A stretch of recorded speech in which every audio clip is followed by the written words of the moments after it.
ਕਹਿੰਦੇ ਵੀ ਜਿਹੜਾ ਬੇ ਏਰੀਆ ਆ ਕੈਲੀਫੋਰਨੀਆ ਦਾ ਉੱਥੇ ਬਹੁਤ ਵੱਡੀ ਗਿਣਤੀ ਦੇ ਵਿੱਚ ਜਿਹੜੇ ਗੈਸ ਸਟੇਸ਼ਨ ਆ ਉਹ ਧੜਾ ਧੜ ਬੰਦ ਹੋ ਰਹੇ ਹੈਗੇ ਆ। ਕਾਰਨ ਕੀ ਆ ਵੀ ਜਿਹੜੇ ਨਵੇਂ ਰੂਲਸ ਸਟੇਟ ਨੇ ਲਾਏ ਹੈਗੇ ਆ ਵੀ ਉਹਨਾਂ ਨੂੰ ਜਿਹੜੇ ਅੰਡਰਗਰਾਉਂਡ ਸਟੋਰੇਜ ਟੈਂਕਸ ਆ ਉਹ ਚੇਂਜ ਕਰਨੇ ਪੈਣੇ ਆ, ਨਵੇਂ ਸਟੀਲ ਵਾਲੇ ਪਾਣੇ ਪੈਣੇ ਆ। ਸੋ ਉਹਦੇ ਲਈ ਜਿਹੜਾ ਲੋਕਾਂ ਲਈ ਜਿਹੜੇ ਗੈਸ ਸਟੇਸ਼ਨ ਓਨਰਸ ਆ ਕਾਫੀ ਐਕਸਪੈਂਸਿਵ ਪੈ ਰਿਹਾ ਹੈਗਾ। ਸੈਨ ਫਰਾਂਸਿਸਕੋ ਦਾ ਜਿਹੜਾ ਮਿਸ਼ਨ ਡਿਸਟ੍ਰਿਕਟ ਆ ਉੱਥੇ ਕਹਿੰਦੇ shell gas station out of service ਆ। ਤੇ ਉਹਦੇ ਟੈਂਕ ਜਿਹੜੇ ਰਿਪਲੇਸ ਹੋ ਰਹੇ ਆ ਤੇ ਇਹ ਕਾਫੀ ਜਿਹੜੀ ਪ੍ਰੋਸੈਸ ਆ ਕੰਪਲੈਕਸ ਤੇ ਹੈਜ਼ਰਡਸ ਹੈਗੀ ਆ। ਇੱਕ ਟਾਈਮ ਦੇ ਉੱਤੇ ਤਾਂ ਜਦੋਂ ਗੈਸੋਲੀਨ ਦਾ ਜਿਹੜਾ ਟੈਂਕਰ ਮੂਵ ਕਰ ਰਹੇ ਸੀ ਤੇ ਉਹਦੇ ਵਿੱਚ ਵੇਪਰ ਸੀਗੇ ਗੈਸੋਲੀਨ ਦੇ ਤੇ ਉਹ ਜਿਹੜਾ ਟੈਂਕ ਆ ਉਹਦਾ ਐਕਸਪਲੋਜ਼ਨ ਹੋ ਗਿਆ। ਸੋ ਇਦਾਂ ਦੇ ਜਿਹੜੇ ਚੱਕਰ ਆ ਉਹ ਵੀ ਹੋ ਜਾਂਦੇ ਆ। ਕੈਲੀਫੋਰਨੀਆ ਨੇ 1984 ਦੇ ਵਿੱਚ ਜਿਹੜਾ ਇਹ ਐਡਰੈਸ ਕੀਤਾ ਸੀ ਵੀ ਜਿਹੜੇ ਗੈਸ ਸਟੇਸ਼ਨਸ ਆ ਉਹ ਨਵੇਂ ਸਿੰਗਲ ਵਾਲ ਟੈਂਕ ਨਹੀਂ ਲਾ ਸਕਦੇ ਹੈਗੇ।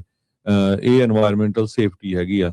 ਮਾਰਕ ਡਿਮਾਰਕੋ ਜੋ ਸੈਂਟਾ ਕਲਾਰਾ ਵੈਲੀ ਵਾਟਰ ਡਿਸਟ੍ਰਿਕਟ ਦੇ ਆ ਉਹਨਾਂ ਨੇ ਇਹ ਦੱਸਿਆ ਵੀ ਅਸੀਂ ਕੋਈ ਵੀ ਜਿਹੜਾ ਫੋਰਨ ਸਬਸਟੈਂਸ ਆ ਉਹ ਪਾਣੀ ਦੇ ਵਿੱਚ ਨਹੀਂ ਚਾਹੁੰਦੇ ਹੈਗੇ।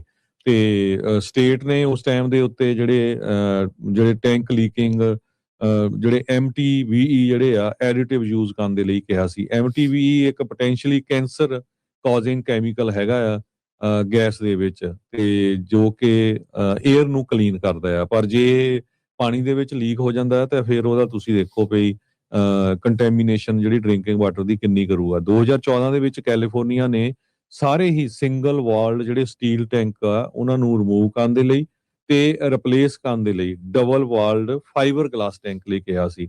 ਸੋ ਤਾਂ ਕਿ ਜਿਹੜਾ ਕੰਟੈਮੀਨੇਟਡ ਜਿਹੜਾ ਸੋਇਲ ਤੇ ਵਾਟਰ ਨਾ ਹੋ ਸਕੇ। ਸੋ ਬਹੁਤ ਸਾਰੀਆਂ ਜਿਹੜੀਆਂ ਸਾਈਟਸ ਆ ਉਹ ਇਹਦੇ ਨਾਲ ਅਫੈਕਟ ਹੋ ਰਹੀਆਂ। ਸੋ ਬਹੁਤ ਸਾਰੇ ਆਪਣੇ ਜਿਹੜੇ ਬੰਦੇ ਆ ਉਹ ਬਿਜ਼ਨਸ ਵੀ ਲੈਂਦੇ ਆ। ਸੋ ਇਹ ਚੀਜ਼ਾਂ ਦਾ ਧਿਆਨ ਰੱਖਣਾ ਚਾਹੀਦਾ ਵੀ ਜਦੋਂ ਕਿਤੇ ਖਰੀਦਦੇ ਆ ਕਿਤੇ ਰਗੜ ਨਾ ਹੋ ਜਾਏ।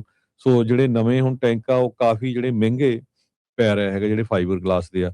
ਸੋ ਕਹਿੰਦੇ ਵੀ ਜਿਹੜੇ ਗੈਸ ਸਟੇਸ਼ਨ ਓਨਰਸ ਆ ਉਹਨਾਂ ਦੇ ਲਈ ਇਹ ਜਿਹੜਾ ਕੰਪਲਾਈਂਸ ਕਰਨਾ ਬਹੁਤ ਹੀ ਮਹਿੰਗਾ ਹੂੰ, ਤੇ ਹੂੰ, ਹੂੰ। ਬਹੁਤ ਹੀ ਟਾਈਮ ਕੰਜ਼ਿਊਮਿੰਗ ਜਿਹੜਾ ਬਣ ਰਿਹਾ ਹੈਗਾ। ਸੋ ਜਿਹੜੇ ਵੀ ਗੈਸ ਸਟੇਸ਼ਨ ਓਨਰਸ ਨੇ ਉਹ ਭਾਈ ਧਿਆਨ ਦੇਣ ਇਸ ਸਾਰੀ ਚੀਜ਼ ਦੇ ਉੱਤੇ ਵੀ ਰੈਗੂਲੇਸ਼ਨਸ ਹੋਰ ਤਰੀਕੇ ਦੀਆਂ ਨਵੀਆਂ ਤੋਂ ਨਵੀਆਂ ਜਿਹੜੀਆਂ ਉਹ ਆ ਰਹੀਆਂ ਨੇ।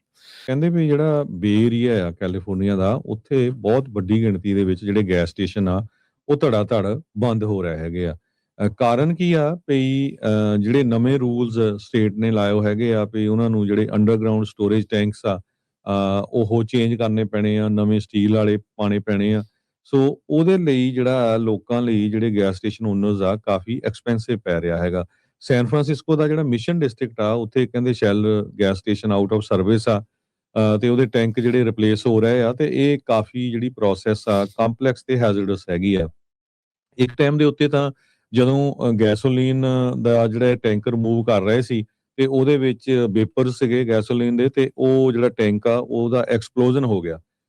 ਸੋ ਇਦਾਂ ਦੇ ਜਿਹੜੇ ਚੱਕਰ ਆ ਉਹ ਵੀ ਹੋ ਜਾਂਦੇ ਆ। ਕੈਲੀਫੋਰਨੀਆ ਨੇ 1984 ਦੇ ਵਿੱਚ ਜਿਹੜਾ ਇਹ ਐਡਰੈਸ ਕੀਤਾ ਸੀ ਵੀ ਜਿਹੜੇ ਗੈਸ ਸਟੇਸ਼ਨਸ ਆ ਉਹ ਨਵੇਂ ਸਿੰਗਲ ਵਾਲ ਟੈਂਕ ਨਹੀਂ ਲਾ ਸਕਦੇ ਹੈਗੇ। ਇਹ এনवायरमेंटल ਸੇਫਟੀ ਹੈਗੀ ਆ। ਮਾਰਕ ਡਿਮਾਰਕੋ ਜੋ ਸੈਂਟਾ ਕਲਾਰਾ ਵੈਲੀ ਵਾਟਰ ਡਿਸਟ੍ਰਿਕਟ ਦੇ ਆ ਉਹਨਾਂ ਨੇ ਇਹ ਦੱਸਿਆ ਵੀ ਅਸੀਂ ਕੋਈ ਵੀ ਜਿਹੜਾ ਫੋਰਨ ਸਬਸਟੈਂਸ ਆ ਉਹ ਪਾਣੀ ਦੇ ਵਿੱਚ ਨਹੀਂ ਚਾਹੁੰਦੇ ਹੈਗੇ।